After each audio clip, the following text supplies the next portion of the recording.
Il a fini ça. Non, non, non, non, non. Il faut avoir une bonne moralité pour une bonne leçon de morale. Mais leçon de morale là. Toi et moi on a appris ça depuis l'école primaire. Voilà, leçon de morale numéro 1. Quand tu es nommé ministre, tout ce que tu vois, tu prends. Parce que tu ne vas pas durer. Leçon de morale numéro 2. Le matin, il ne faut pas laver la bouche avant d'aller dire bonjour à ton voisin. Il faut aller lui faire. Comme ça, le voisin connaît le cœur de ta bouche. Mets-toi à l'aise maintenant. C'est pas bon pour les grands hommes, c'est bon pour les bébés. Quoi? Mais tu es bizarre, hein? Oui, comme de la famille bizardienne. On est avant l'indépendance, pendant l'indépendance et après l'indépendance. Nous, on maîtrise bien l'Afrique. Afrique signifie A. Africaine, F. formation, R. récession, I. incompétent, U. querelleur, usurpateur, égoïste. Et tout ça devient africaine pour la formation et récession des incompétents, querelleurs, usurpateurs et égoïstes. Objectif des pays africains depuis l'indépendance jusqu'à aujourd'hui, c'est mettre ces enfants et ces ressources à la disposition des autres pour contribuer à leur développement. Diplôme obtenu des pays africains depuis l'indépendance jusqu'à aujourd'hui. Le MRTS, médaille de reconnaissance du tirailleur sénégalais. le GPRTT, Génocide le plus rapide de tous les temps. le CPRMPP, Continent le plus riche mais le plus pauvre. le CPDPP, Continent où le président dure le plus au pouvoir. le PMDDP, Premier en matière de détournement du denier public.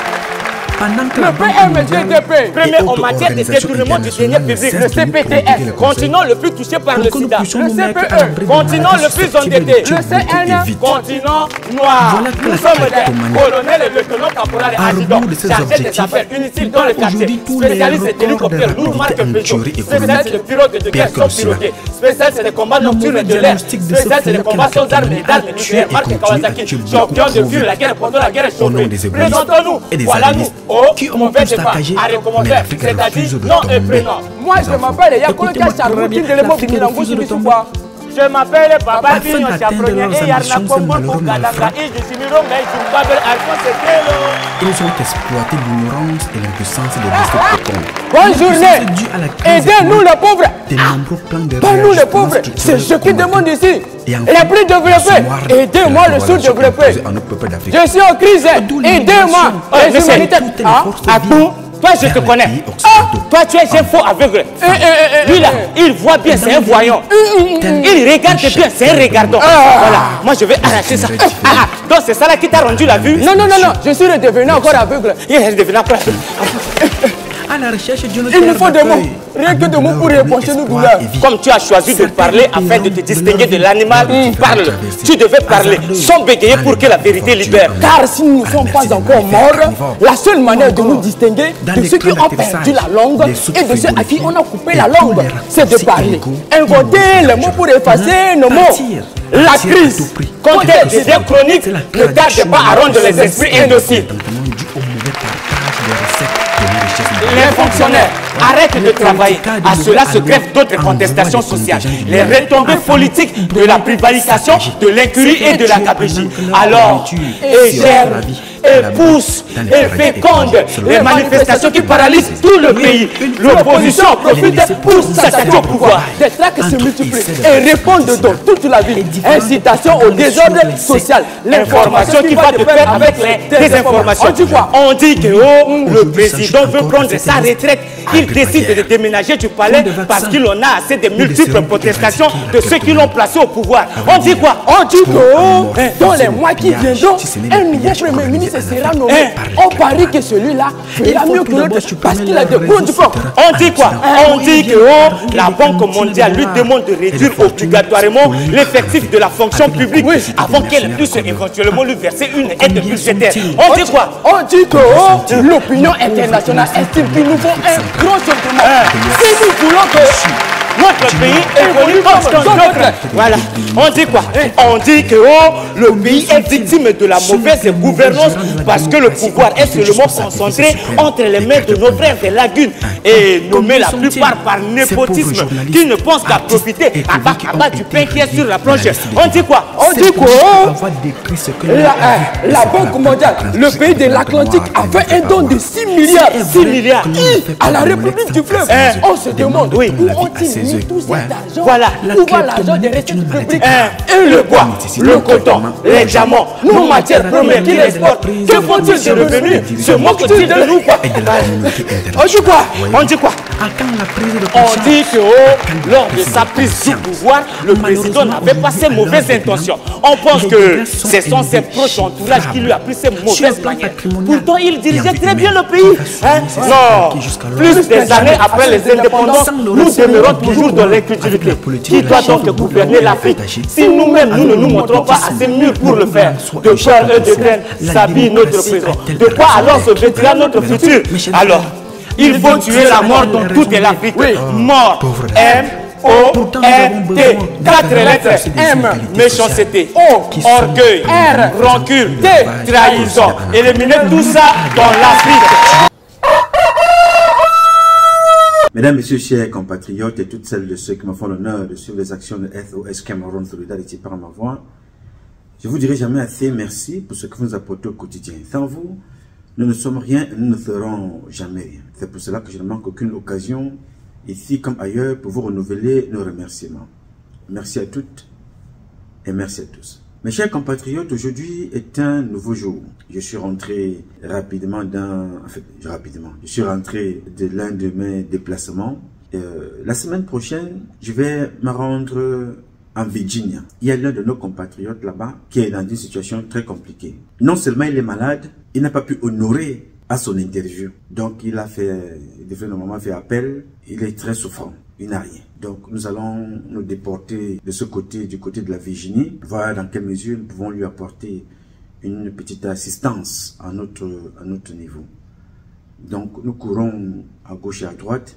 Ce n'est pas toujours pour nos affaires personnelles ou professionnelles, mais ça y va aussi avec le social, l'accompagnement, l'intégration.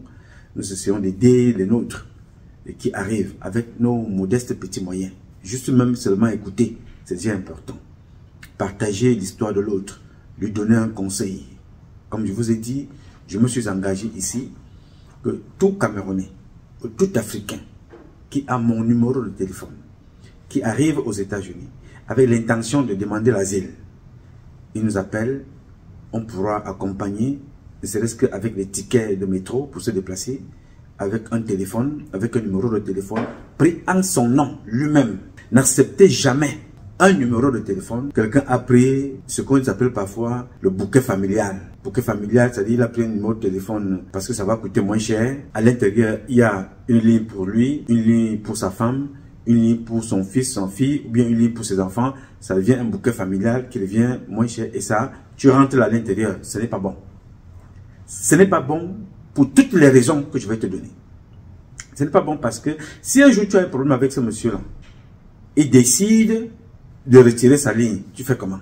Il peut décider même d'avoir le contenu de ton téléphone, avec qui tu parles, ce que tu te dis, il peut, parce que c'est à son nom. Donc, je vous conseille de ne jamais accepter ça. Il y a aux États-Unis la possibilité d'avoir une ligne sans abonnement. Tu te rends à T-Mobile ou dans une autre compagnie, tu vas là-bas, tu donnes ton argent, tu achètes ta puce et ton téléphone, on te met ta puce à l'intérieur, tu payes tous les mois en ton nom. C'est ton nom qui est là-bas. C'est ton nom que tu donnes, pas le nom de Nouma, pas le nom de... C'est pour ça que je vous dis, dès que tu arrives, ça au moins, je peux t'aider à le faire. C'est-à-dire tout ce que j'ai à faire moi, parce que je sais que tu es venu, tu n'as pas assez d'argent, et même si tu en as, ça va te servir à autre chose. Tu en auras sérieusement besoin au courant de ton existence aux États-Unis. Mais pour le moment, tout ce que je peux faire, c'est t'aider à prendre ta propre ligne. Tu pars là-bas, tu prends la ligne à ton nom et le téléphone, je paye, je tourne mon dos, je pars. Si quelqu'un te prend une ligne et qu'il t'a donné une ligne de téléphone, qu'il a dit, monsieur, prends, peut-être pour les deux ou le temps pour toi de former la famille, que tu es bien arrivé, mais fais tout les jours qui suivent là pour prendre une ligne pour toi. Et la ligne là, c'est celle que tu donneras à ton avocat, ce numéro de téléphone, c'est ce que l'immigration doit avoir, c'est ce que tu dois garder, cette ligne-là, si tu cherches le travail, c'est ce téléphone-là. Parce que c'est un Camerounais, pas tous les Camerounais, certains humains, certains Africains, certains Camerounais en particulier sont tellement méchants que quand tu as déjà donné ton téléphone partout, c'est là que tu apprends que non, tu as des problèmes, on t'a chassé de la maison. Tu perds ton téléphone, tu perds tes contacts. Il faut faire très très attention. Donc c'est le message que je pourrais te passer ce matin. Et alors ce compatriote est dans la même situation, il vit quelque part, Mais je vais me déporter là-bas avec mon équipe pour aller lui rendre visite et voir ce que nous pouvons faire à notre petit niveau. Je ne suis ni avocat, ni officier d'immigration, je ne suis ni agent consulaire. J'apporte mon soutien humanitaire en tant qu'un humain, en tant qu'un compatriote, en tant qu'un citoyen, en tant que quelqu'un qui est arrivé ici avant toi, qui arrive aujourd'hui. Je suis déjà là quand même depuis quelques jours. Donc, je peux te dire que cette porte-ci, si tu entres ici, voici ce qui t'attend. C'est la seule contribution que je puisse t'apporter. Je n'ai pas cette capacité-là de faire venir quelqu'un du Cameroun ou de l'Afrique.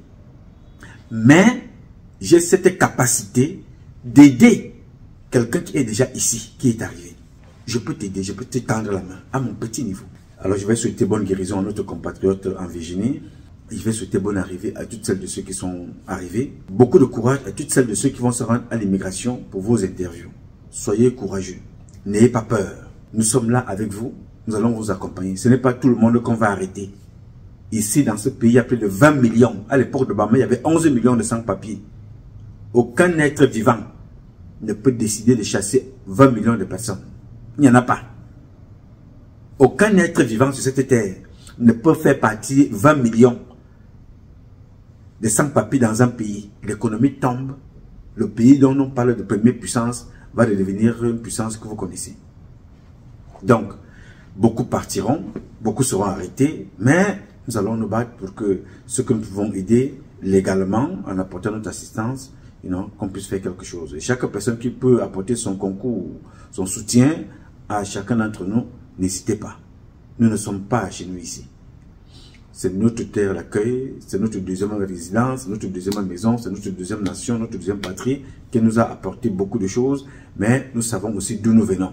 Alors chaque fois que quelqu'un arrive ici, n'hésite pas de lui tendre la main, parce qu'on ne sait jamais. Elon Musk a montré qu'il était trop fort. Vous avez vu ce qui arrive aussi. Donc nous sommes tous des étrangers sur cette terre, des passagers. Quand tu peux aider, aide. N'attends rien en retour. Parce que j'ai vu des gens ici, qu'une femme a fait même venir toute sa famille, a même engagé même les cousins, les neveux, les tantes et les nièces. Mais aujourd'hui, elle est la plus détestée de tout, parmi tous les gens qu'elle a fait venir, elle est la plus détestée. Il a fait venir tous ses membres de la famille, les oncles, les cousins, ses enfants, ses neveux, ses nièces et ses sœurs. Il est aujourd'hui le plus détesté de toute sa famille. Il y a des amis même qui ont fait venir leurs amis. Il y a les copines qui ont fait venir leurs copines. En faisant venir sa copine, elle a même gâté son foyer. En faisant venir son copain, elle est venue gâter son mariage. Cela ne vous empêche pas d'aider. Mais chaque action qui se passe autour de vous inspire chacun de nous à prendre des bonnes mesures, à prendre à se sécuriser. Aider ne veut pas dire que prenez quelqu'un, amenez-le dans votre maison. Vous pouvez aider quelqu'un à l'extérieur, vous pouvez l'aider loin, mais vous avez aidé. Chaque situation t'enseigne une bonne leçon.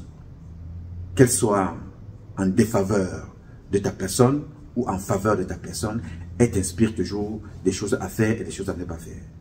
Donc, le mal que les gens te feront ne doit pas t'amener à ne plus aider les gens. Ou le bien que tu feras aux autres ne doit pas t'amener à attendre du bien des autres. Non. Le jour de ta mort, toutes celles de ceux qui tu as rendu du service ne seront même pas là. Oui, monsieur. N'attends pas que parce que tu as rendu service, tu verras des gens qui viennent. Non, non, non, non, non, non, non. Fais parce que ton cœur te demande de le faire. Fais parce que tu es utile à la société. Fais parce que Dieu te bénit quand tu le fais. N'attends pas que parce que tu as rendu service à tel et tel. Non, non, non, non, non, non, non. Le jour de ton deuil, même, il trouvera un motif. Non, je n'étais pas là parce qu'il a plu. Je n'étais pas là parce que je ne peux pas partir parce que je vais garder l'enfant. Ouais, j'ai demandé la permission au travail, je ne peux pas. Il n'y a personne pour me remplacer. On te verra toujours. Les millions de personnes que tu as sur ta page, là, le jour de ta mort, s'il y a 50 personnes, dis merci à Dieu. Alors que sur ta page, tu as 2 millions de vues. Alors, sois en accord avec toi, même, rends service, fais ce que tu as fait sans rien attendre de personne. Bien.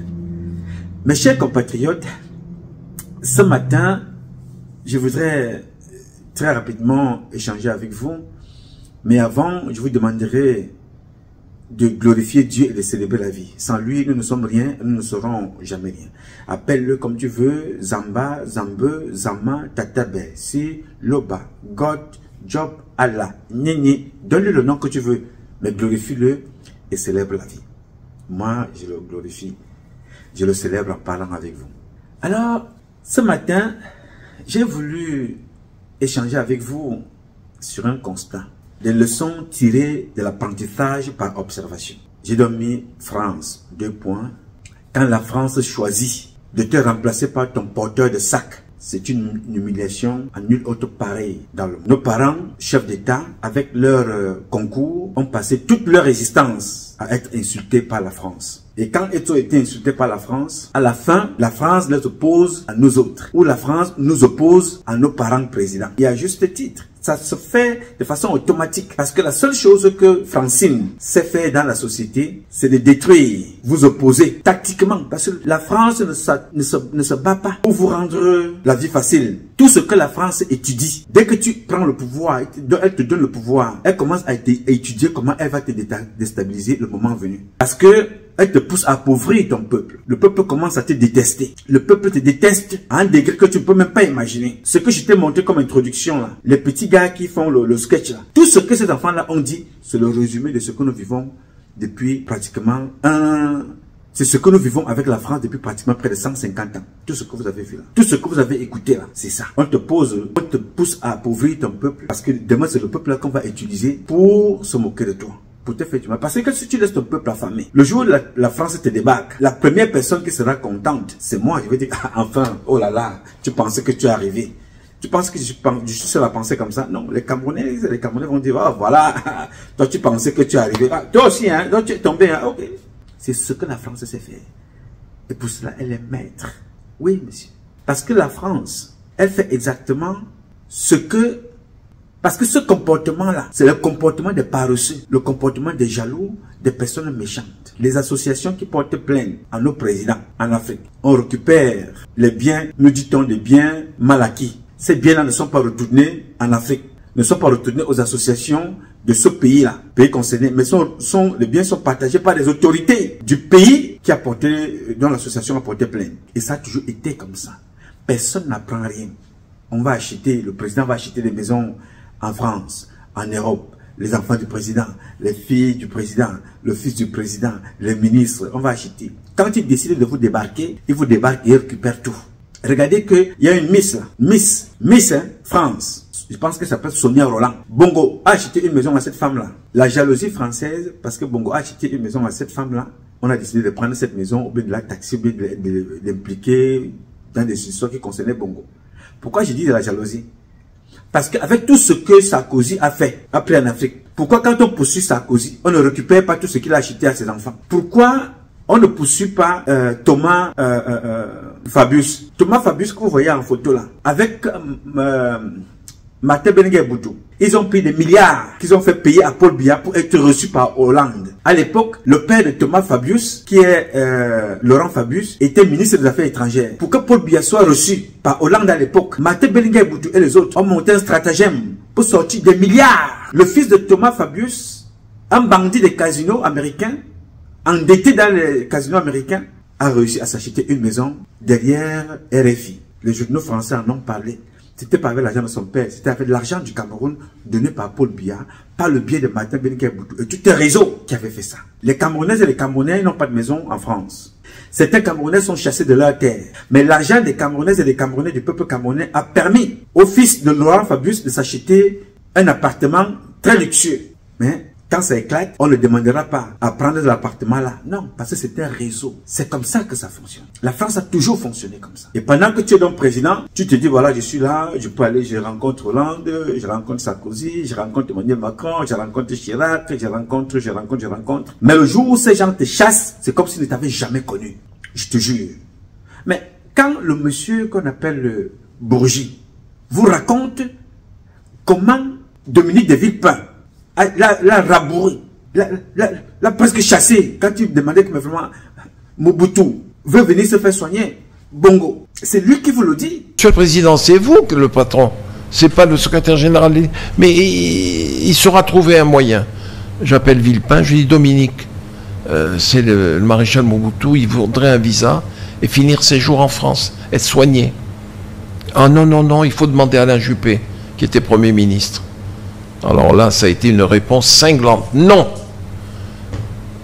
Et Mobutu est mort à Rabat, et il est toujours enterré au cimetière de Rabat.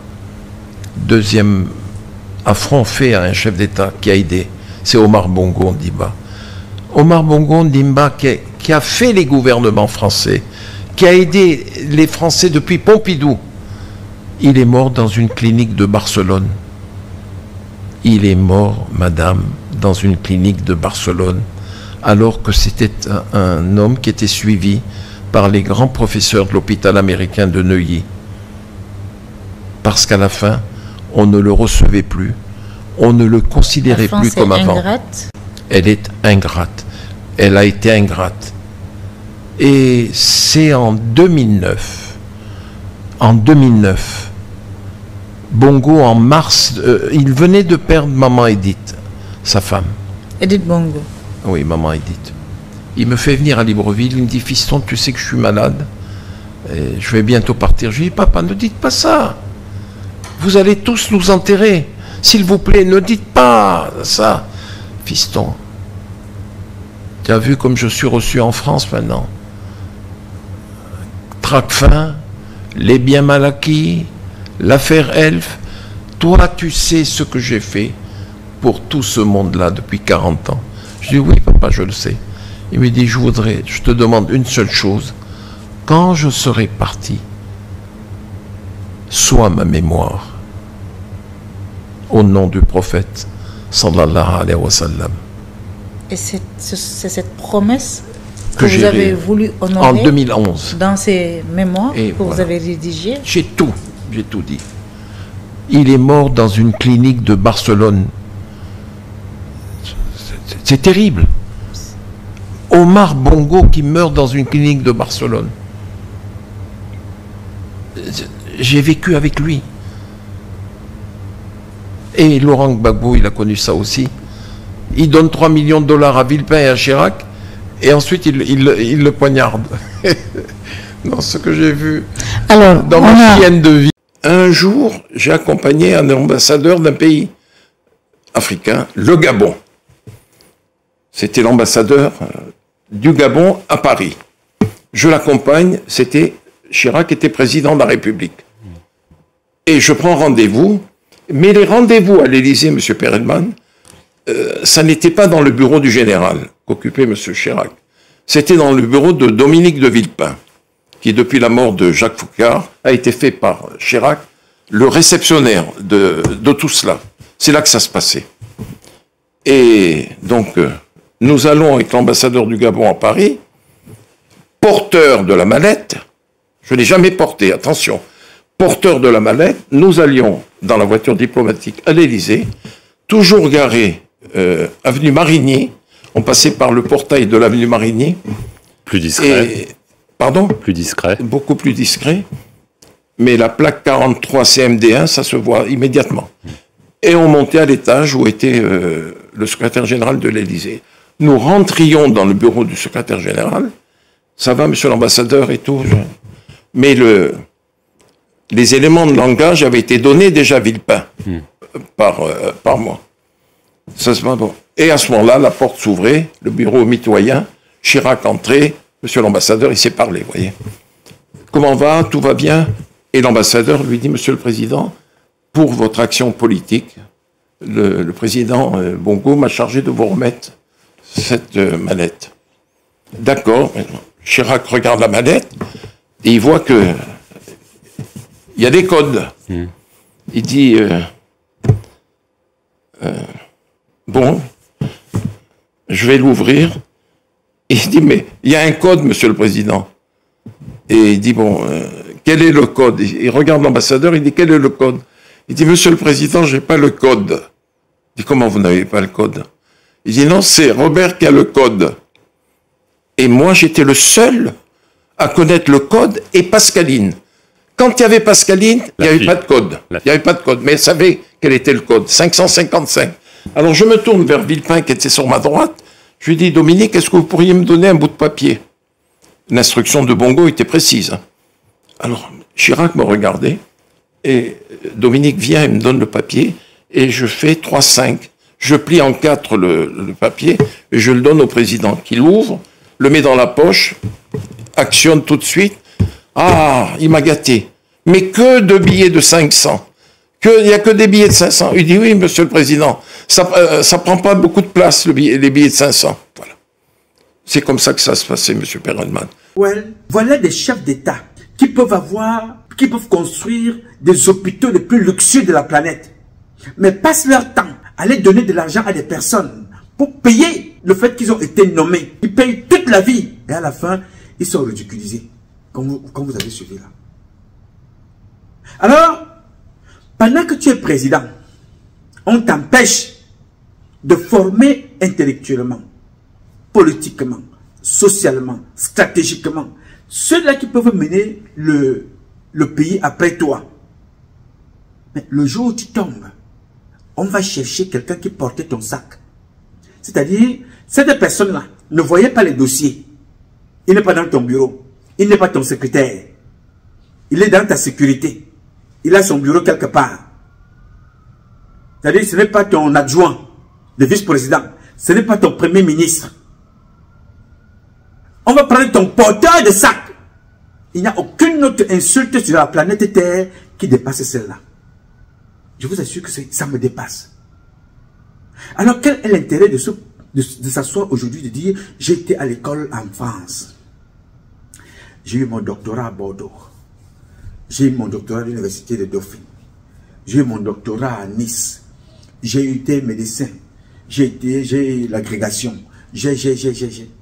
Quand vous n'êtes pas capable d'occuper des postes qui peuvent vous permettre d'élever votre pays, quand on enlève le président, on va chercher son porteur de sac. Mais vous ne pouvez pas imaginer le degré d'insulte. On enlève le président. On vous dit qu'il a été remplacé par son fils. Mais les mêmes personnes qui font remplacer le président par son fils vous font comprendre que le fils du président Paul Biya, prenons cet exemple-là, vit en Suisse. Le fils du président Paul Biya vit à Monaco. Le fils du président Paul Biya vit à Nice. C'est un adepte des casinos. C'est un monsieur qui passe son temps à vendre le bois du pays, ne paye pas des impôts, paye difficilement des employés. Il n'y a pas un hôpital qu'il a construit dans son village. Il n'y a pas une école qu'il a construite avec le même bois. Il n'a créé aucun emploi. Les gens qui sont là-bas sont mal payés. Après, on vous dit que le président n'est plus là. Non. On a décidé que ce soit son fils qui... Vous connaissez son fils sur quelle base? Non, parce que son fils, le CV de son fils veut que... Bon, il visite souvent les mosquées. Bon, il visite souvent les chefs traditionnels. Bon, il est souvent sur le Lamida, sur le Lamido, sur le Do-Lami, sur le Lamida, da, do, do, do, do, do. Tu t'es dit que... Voilà le seul palmarès par lequel et pour lequel on reconnaît le fils d'un président qui doit remplacer son père. Il n'y a aucune association humanitaire qui est là pour s'occuper des enfants. Au Cameroun, non. Mais on te dit non, c'est lui qui a remplacé. Et c'est devenu normal dans notre constitution non écrite. Non, le fils a remplacé le père. C'est écrit dans quelle constitution? Dans quel code pénal? Dans quel code électoral? Non, on y va avec. Ah, on va faire comment? Papa, donne-nous ton fils. Papa, même si tu pars, hein, laisse-nous ton fils. La pire insulte. Pendant ce temps, que son fils vend l'or, vend le bois. Ses neveux comme Vondo Hassan Bonivan, ils sont dans l'or et le bois. Qu'est-ce qui se passe de l'autre côté? La même structure passe le temps à détruire systématiquement toutes celles de ceux qui peuvent penser. Je te donne deux exemples. Deux catégories d'exemples. Si tu as un footballeur comme Samuel Eto'o-Fils, prenons le cas d'espèce. D'une intelligence par les pieds, il n'y a pas deux comme ça. Doté d'une intelligence hors pair par les pieds. Une popularité, il y a encore très peu de temps, il pouvait facilement devenir président. Mais il se retrouvait embrigadé là parce que le système n'aime pas celui-là qui est plus connu. Il faut te prendre et on détruit ta popularité. Et on détruit ta popularité en utilisant tes faiblesses. Le sexe, le bling-bling, la corruption, les détournements. On te permet d'avoir tout ce que tu veux sans te poursuivre. Le Paul Motazier va te donner 2 milliards. Tel va te donner 5 milliards. Tel autre va te donner 10 milliards. Tout ça, ça constitue des armes contre toi demain parce qu'on sait que l'argent qu'on te donne là est illégalement donné et tu ne pourras pas rembourser.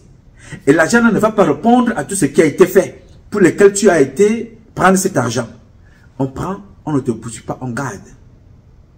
Mais à un certain moment, on va t'appeler. On te dit, bon, voilà, écoute frère. il faut sortir. Hein. Tu vas dire à l'autre côté que tu soutiens le père. Oui, c'est ton droit. Tu dois soutenir papa. Mais le papa que tu soutiens, que fait papa là? Pour les enfants qui te soutiennent, qui t'ont soutenu en tant que footballeur, le papa que tu soutiens, tu as raison de le soutenir, c'est ton droit, c'est ton papa. Il a exactement son âge réel, 115 ans, n'est-ce pas? Dans ton village, à Edeya, il n'a rien fait. À Pouma, il n'a rien fait. En Gambé, il n'a rien fait. À Douala, partout où tu as vécu, il n'a rien fait. Ok. Toi sur qui tous les espoirs étaient reposés, toi-même tu n'as rien fait. Pour toi et pour tous ces enfants-là, on te prend donc maintenant, mais tu bénéficies toujours de la notoriété, de l'amour de ces jeunes qui ne t'ont pas vu construire un stade de complexe sportif du footballeur le plus aimé au monde. Il n'y en a pas ça. Non, tu n'as pas ça. Très bien. Mais le peuple t'aime toujours. Ça, c'est ton étoile. On se dit, voilà, vraiment, nous l'aimons. Mais comme de l'autre côté, le même père et ceux qui sont autour de lui savent que un jour ou l'autre, tu peux leur enlever le beefsteak. Qu'est-ce qu'ils vont faire? Ils vont tout faire pour t'amener à leur niveau. Avant de t'amener à leur niveau, ils vont d'abord te casser, te bloquer dans tout ce que tu vas faire. On va prendre un spécialiste de sodomifiant qu'on appelle moi le combi, qui va te casser les pieds, réduire ton autorité. Tu te poses avec eux. Tout ça, c'est l'image du pays qui est de l'autre côté. La FECAFOOT, ça ne marche pas. Le ministère des Sports, ça ne marche pas. Rien ne fonctionne. Les gens s'opposent entre eux. Tout ça, c'est le peuple qui perd. Et qui perd son argent, qui perd son autorité, qui perd normalement ce qui lui est cher, le football, la FECAFOOT, les lions indomptables. Pendant ce temps, vous êtes de l'autre côté, vous vous tirez dessus. Mais vous vous retrouvez là-bas, vous mangez, vous buvez. Alors, de l'autre côté, ils savent ce qu'ils veulent. Ici en bas, tu as dessus le peuple qui comptait sur toi. Tu te retrouves là au milieu. Tu ne peux pas descendre pour encore soutenir ou solliciter le soutien de ton peuple qui t'aimait tant. Tu deviens donc prisonnier. Tu ne peux pas redescendre. Tu ne peux pas monter. Même si tu avais des ambitions, tu ne peux pas bouger. On te neutralise. Qu'est-ce que tu as envie de faire? Tu vas sortir des vidéos, tu dis voilà, je soutiens le président. C'est mon père. Je ne peux pas faire le contraire. Because that's my father right there, man. You get my own support, you know. I can't do something else. What do you think I can do, man? That's the only thing I can do for him. You know, je supporte mon père. Qu'est-ce que tu penses que je peux faire d'autre? La seule chose que je dois faire, c'est de supporter le père. Tu le fais en ce moment-là à compte cœur. Toi-même, tu sais que à Yaoundé, là où ton père vit, ça se passe mal. Le peuple souffre. Il vit dans la poubelle. On a cassé donc l'un des meilleurs footballeurs qui pouvait être notre porte-fagnon dans tous les domaines. Être le meilleur président de la FECAFOOT, être le meilleur ministre de sport, être le meilleur président du Cameroun. On décide de le détruire comme ça partout. Il devait être l'homme le plus détesté de son propre pays, mais vénéré partout ailleurs. On le réduit à des visites dans les mosquées, et non, dans des églises, et non, dans des hôpitaux. À quel rang pars-tu dans le rang de visite à l'hôpital? Non, non, je suis le Gambé. Oui, je m'avais voir Salah Mané, je m'avais voir le Lamida, le Lamido, le Moulouda, le Damido, Moudé, Mouda. Ok, salam alaikum, bismillahirrahmanirrahim. Merci papa. Non, je m'avais voir. Tu deviens le plus grand touriste. Parce que si maintenant il y a un poste à donner, on dit non, donnez ce poste-là de ministre des visiteurs du patrimoine camerounais à ce footballeur-là. Il devient le visiteur du patrimoine. Et pourtant, ce n'était pas sa place. Ce gars mérite mieux que ça. Le système l'a détruit. Là, c'est du côté sport. On va prendre un autre. On dit, voilà, bel Joseph Antoine. Tu es un doyen, tu es ceci, tu es cela. Hein? Bon, ok. Comme tu as de temps en temps des pics vis-à-vis du gouvernement, qu'est-ce qu'il faut faire? On te prend, on te dit, voilà, toi, tu es le patron des stades.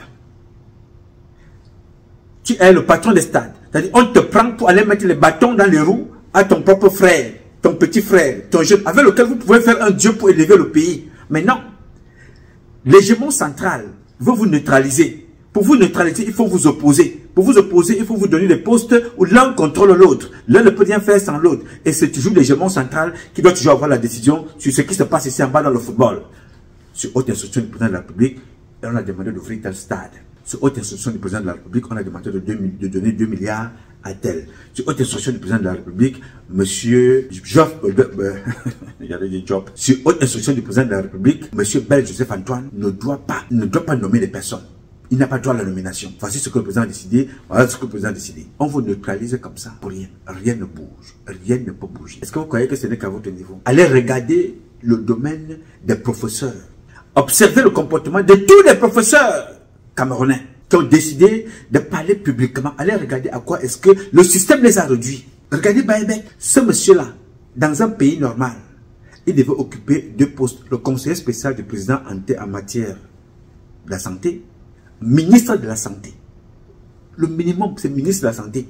Alors, s'il décidait de rester praticien, on devait peut-être directeur général du plus grand hôpital de notre pays, le Cameroun. Regardez comment on a réduit ce monsieur-là. L'autoroute Douala-Yaoundé, qui devint Yaoundé-Douala, était prévu pour combien de temps? Et il a mis 12 ans. Pourquoi? Menzele, qui était supposé donner 211 MW. Est-ce que vous savez qu'elle a pu donner, Menzele a pu donner finalement seulement 90, et puis 30, et puis même rien en période de pointe? Est-ce que vous savez que, ce n'est pas moi qui ai dit, ici on a dit que, quand l'on ne savait pas qu'un État construit les barrages sur les cours d'eau qui ne sont pas les fleuves, en réalité, les gens sont allés vendre un faux projet au chef de l'État pour des raisons de prévarication. On peut compter les projets foireux comme ça. Où sont les 180 milliards du Covid-Gate? Où sont les X milliards des stars? Est-ce que vous savez que c'est écrit partout dans tous les livres qu'on lit? Quel kilomètre d'autoroute, 1 milliard, quelque chose comme ça, qu'on a construit en tout cas à Abidjan-Yamoussoukro, 241 km à 88 milliards des mêmes CFA ou un peu différents.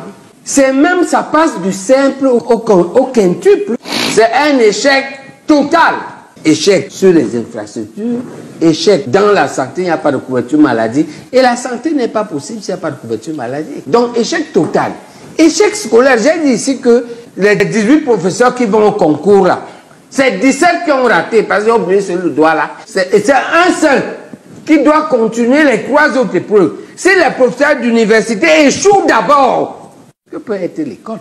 Donc, échec scolaire, échec infrastructurel, échec de la santé, la question c'est que échec de tout. Échec même de la gouvernance, puisque 30 ministres sont en prison, M. Momo. Ce n'est pas moi qui les ai mis, c'est le président Biya. Échec décrié même par le pouvoir. Un dignitaire comme Bargangele, c'est un patriarche. Hein? Bargangele critique les routes et vous dites qu'il n'y a pas échec. Mais Momo est fou. Vous niez ça. Mais Momo est fou. Vous niez ça. Le Cameroun, qui a des meilleures ressources humaines dans le monde, est donc entre les mains d'une équipe majoritairement médiocre, malhonnête et bandite. C'est ça notre problème. C'est que, imaginez Lucifer en train de diriger avec son équipe le paradis. C'est ça le schéma. C'est le paradis entre les mains des lucifériens, les majorités, les femmes d'Angola. Voyez le chef de groupe, le chef des lucifériens. Est-ce que vous n'êtes pas oui, mais je cite un. Parce que je suis au tribunal avec lui, vous le savez. Oui. Tout à fait. Et je le défie. 75 milliards des organisations, ça c'est frais. C'est vous. On dit que dans les réseaux sociaux récents, 60 milliards, ça a conçu une des meilleures universités actuelles du Sénégal. Tout à fait. Voilà ce que femmes offrent à son pays. Sur le plateau de télé, il veut bagarrer avec tout le monde. Il crie à gauche, il crie à droite. Un monsieur qui a au moins 7000 opérations. C'est-à-dire qu'il a sauvé 7000 vies. 7000 vies, c'est-à-dire ouvrir le ventre des gens, ouvrir. 7000 au moins. Regardez à quoi est-ce qu'on a réduit. Sur les plateaux de télé, discuter avec n'importe qui peut l'insulter, n'importe qui peut manquer le respect à un monsieur comme celui-là. Alors vous manquez le respect à Baïbek, mais quand vous voyez les montagnais ou ces montagnards à Manchester venir d'Europe, on vous dit que non, c'est lui qui a inventé, bien c'est lui qui a trouvé tel virus du sida, tout le monde est à plat ventre, même le président. Dès qu'on te dit qu'un infirmier sort de France, il est venu faire un petit tour, le président va le recevoir tout de suite. La première dame alors, elle est à plat ventre. Oui, monsieur, la première dame est à plat ventre. Mais les professeurs de chez vous, grands chirurgiens, ils te payent le ventre, ils recouvrent tes mains en santé, tu commences encore à faire le marathon. On manque le respect. Professeur, là c'est Baïbek. Allez voir un Koumvondo. Professeur, écoutez ce qu'un Koumvondo dit. Écoutez et regardez. Quand Olivier Bilé vient me voir pour la première fois, vous savez le langage qui me tient? Il me dit, prof, on a trop souffert comme ça. L'opposition là ne paye pas. Appelons Paul Biya. Je ne dévoile pas un secret, il a dit partout, appelons Paul Biya, qui vient nous sauver. Beaucoup sont partis, il ne reste plus que ceux-là qui sont là pour leur part. Pourquoi vous désolidarisez de l'ATP alors que vous tenez pratiquement le même discours que Olivier Billet? Je vais être clair. Oui. C'est parce que nous avons compris que à l'ATP, c'est une affaire de duperie. Pourtant, le discours est le même. Oui, non, oui, le discours est le même au fond. Le discours est le même. Encore, il faut que je vous le dise, je suis l'un des concepteurs du projet de l'ATP, avec des acteurs. Nous nous sommes assis et on a pensé ce projet. Mais le premier projet, vous voulez que je le cite? Allons-y. Olivier Billet. Oui. Quand Olivier Billet vient me voir pour la première fois, vous savez le langage qui me tient? Il me dit, prof, on a trop souffert comme ça. L'opposition là ne paye pas. Appelons Paul Biya. Je ne dévoile pas un secret, il a dit partout, appelons Paul Biya, qui vient nous sauver. Mettons en place une trahison, allons lui proposer le projet et nous allons nous battre pour qu'il soit élu en nous intégrant. Je lui dis, mais mon Dieu. Mais au moins, logiquement, alors, si le projet est accepté par Paul Biya, c'est le même résultat à la fin. S'il vous plaît. Si vous cherchez le résultat, alors, il peut être Olivier Billet est conduit. Il rencontre d'autres acteurs avec le même discours. Il se rend compte que la pilule ne passe véritablement pas. Ça, je vous apprends, vous le savez très bien. Il revient donc avec le plan B, qui est celui de la transition, sans Paul Biya. Je dis, dans ce cas, nous pouvons y aller. Mais il se passe que, je découvre que, Olivier Billet, Célestin Djamène, ils ont des accords avec le ministre Momo, qui les attire en leur disant, vous savez bien l'histoire de ministre Momo, l'opposition ne paye pas, il faut aller à la mangeoire. On n'engueule pas celui qui partage la viande à la réunion. Et vous voulez que je marche avec des gens comme ça, d'où la rupture entre Mouna et l'ATP, d'où la rupture entre le parti Univers Mouna n'est pas et l'ATP. C'est parce que il n'est pas signataire du manifeste de l'ATP. Lorsque j'ai senti que j'allais être piégé dans cette histoire, j'ai rencontré Mouna, je lui ai dit, grand frère, puisque nous parlons comme ça entre nous, grand frère, tu as vu ça avant. Par son expérience, Mouna c'est quelqu'un de très mieux. Il a vu ça avant moi. Heureusement que j'ai aussi vu. On a dit que ceux qui sont restés à l'ATP n'ont pas vu ce que vous avez vu et ils disent que vous avez... Non, Dieu comme Tchamini est parti.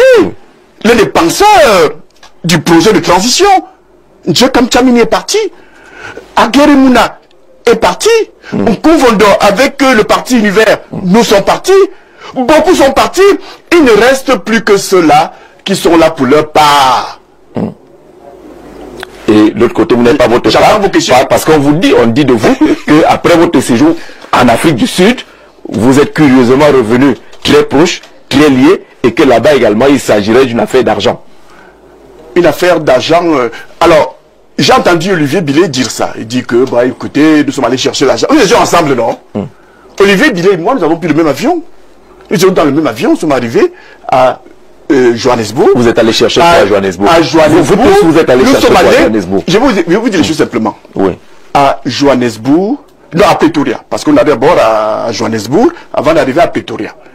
Pretoria, c'est à 50 km de Johannesburg. Nous avons besoin d'un cadre de réflexion. Vous savez très bien ici que il est difficile de mener des activités politiques. J'en veux pour preuve un député de la nation, Kabalibi, qui est pourchassé comme un rat dans son village à Ezeka, parce que un député veut parler. Nous nous sommes donc dit, pour travailler dans la sérénité, pour mettre en place justement le projet, pour un Cameroun meilleur, il nous fallait aller à un endroit serein, où nous ne serons pas appelés pendant que nous discutions à guetter chaque fois à la fenêtre si les abeilles de M. Atangadi arrivent. Nous avons besoin de et c'est pour cela que puisqu'ailleurs quand même on peut discuter tranquillement. Vous êtes allé en Afrique du Sud pour un peu plus d'une semaine pour parler. J'ai entendu parler le régime. J'ai entendu parler à Jean. J'ai entendu mes contempleurs, notamment les deux que j'ai cités tout à l'heure, exception le ministre Momo, raconter partout que Mouna m'a donné de l'argent et on a renchéri en disant que mon parti Univers était un parti Nyango. Mais je vous prends un témoin. lorsque le parti Univers endorse la candidature de Kaba Libi en 2018. Kaba Libi a l'argent. Je vais chez quelqu'un qui n'a rien. Je vais vous dire à cette époque-là, Kaba Libi est mon étudiant. Parfois, c'est moi qui prends l'argent dans ma poche pour lui dire, va nous acheter les soins. Et à côté là, c'est moi qui lui paie le taxi. Si je dois chercher l'argent dans ce pays, je vais chez qui? Chez Akerimuna. Akerimuna a l'argent. Je ne sais pas. Je vous dis, si je veux l'argent, je mets mon nom dans l'appel à candidature, je prends mon téléphone et j'appelle les collaborateurs de Paul Biya, je lui dis j'ai changé de veste. Le lendemain, j'aurai un bon poste qui me permettra d'avoir de l'argent. C'est pour dire que Biya peut changer ma vie le temps d'un stylo. Mais je n'en veux pas. La preuve, il m'a nommé à l'université et j'ai démissionné depuis bientôt 10 ans. Alors, c'est pour vous dire que la question que Mouna n'a pas d'argent et Mouna n'a rien à me donner. Bien évidemment, puisque vous avez bien qu'on parle d'argent. Vous pensez qu'on va à une élection présidentielle sans argent? Il faut de l'argent. C'est des milliards. Beaucoup d'argent. Et finalement, lorsque nous discutons, il y a les volets financiers pour lesquels où est-ce qu'on va aller chercher l'argent? Parce qu'il faut aller chercher l'argent. Il y a un parti qui a dit il faut 6 milliards. Il faut 6 milliards. D'accord. Nous ne sommes pas loin de là. C'est pas comme nous avons besoin d'argent. Dans tous les pays du monde, pour aller à une élection présidentielle, il y a de l'argent. Vous avez vu aux États-Unis, partout, même si collecte de l'argent. À la fin une traçabilité. Parce qu'on a besoin d'opérer beaucoup de dépenses aux élections présidentielles. Il y a des meetings, il y a des flyers, il y a des publicités à faire, etc., etc. Il y a des déplacements, parcourir le Cameroun. Vous savez combien ça peut coûter seulement en carburant? Voilà un grand professeur Nkoumvondo que vous venez d'entendre là. Voilà comment il décrit l'opposition en termes de corruption. Ça n'a pas commencé aujourd'hui. 2018, c'était pareil. Voilà comment on l'a détruit. Si vous me demandez comment est-ce que je connais Nkoumvondo, je vous dis, bon, c'est un gars qui est dans le sport, président d'un club. En même temps, bon, il dénonce les opposants, corrompus. Voilà à quoi est-ce qu'on a réduit nos parents intellectuels qui ont la charge de préserver les valeurs de notre pays. Le système les détruit. On les réduit sur des plateaux télé en train de crier, ils aboient, ils crient, ils bavardent, ils essaient de convaincre. Ils sont tous d'accord pour être en désaccord avec ce qu'eux-mêmes ont appris dans les écoles. Ils sont tous d'accord pour être en désaccord avec ce qu'ils ont tous appris dans les écoles, chacun dans son domaine respectif. Ils sont tous en désaccord alors qu'ils ont appris les mêmes livres, les mêmes écoles, les mêmes universités. Ils sont tous des professeurs, mais ils sont tous d'accord. Tous ont tort et tous ont raison. Chacun dans sa position, ils sont tous en désaccord. Ils sont des professeurs dans notre pays. Ah non, le président. Non, là tu as fait fort, papa. Voilà à quoi nous avons réduit. Je ne vous parle pas de mon grand frère, que j'aime beaucoup, Messanga Nyamding. Très bon sportif, je le connais depuis Paris. On a joué au foot ensemble. C'est eux qui m'ont accueilli avec Pierre Gouette, professeur. Un gars, je ne l'ai jamais vu, Messanga Nyamding sur un plateau avec ce qu'on appelle le board. Je n'ai jamais vu Messanga Nyamding avec un bloc-notes sur un plateau. Jamais. Le gars d'une intelligence exceptionnelle. Quand il vient, il a bien préparé son émission. Il vient jouer avec il dit qu'il a porté ses costumes smalto et tout ça là. Mais le cas là, il a dedans. Mais on l'a détruit, complètement détruit. On aurait même pu le soigner avant que sa perte de vue ne devienne grave. Mais qui est-il? On considère que quand tu apportes une idée, tu essaies peut-être éclairer. Non, il faut te neutraliser, même si tu es dans le parti. À la fin, il se retrouve comme vous avez vu là. Mais ces gens exagèrent. Qu'ils donnent un tout petit peu aussi aux autres. Ils détruisent l'État. Vous comprenez que ça gêne. Je vous dis que c'est pénible. Le président Biya dit, je maintiens l'équilibre régional dans la représentation parce que c'est le cadre référentiel de nos réalités. Regardez donc sur le plan fonctionnel. Et là, je vais vous prendre à témoin. Ce que le président Paul Biya a dit ici a été violé. Je vous prends quelques exemples. Quand vous prenez le nombre de gouverneurs au Cameroun, sur 10 gouverneurs, 5 sont issus de la même région. Centre, Sud et Est. Certains sont mes amis. Est-ce que c'est l'unité? Lorsque vous prenez, j'entre dans le domaine de prédilection de mon estimé collègue, encore que je vais vous rappeler quelque chose. Le domaine universitaire. Avant le domaine universitaire. Mais du domaine universitaire, sur 10, c'est ça. Sur 10, je vous montre comment certains compromettent l'unité. C'est des menaces à l'unité nationale. Hein? Bien, des grandes menaces. Sur 10 gouverneurs, tout à fait. 5 sont issus de la même région. Centre, Sud et Est. Vous pouvez prendre le gouverneur du Nord, vous pouvez prendre le gouverneur de la région du Sud, vous pouvez prendre le gouverneur de la région du Sud-Ouest, vous pouvez prendre le gouverneur de l'Est, et vous pouvez prendre mon frère et mon ami Ivaya. Ils sont tous issus de ce qu'on appelle Centre, Sud et Est. Sur 58 préfets, 35 sont issus de la même région. Maintenant, je prends le petit cadre que... La région du centre? Ben oui, Centre, Sud et Est.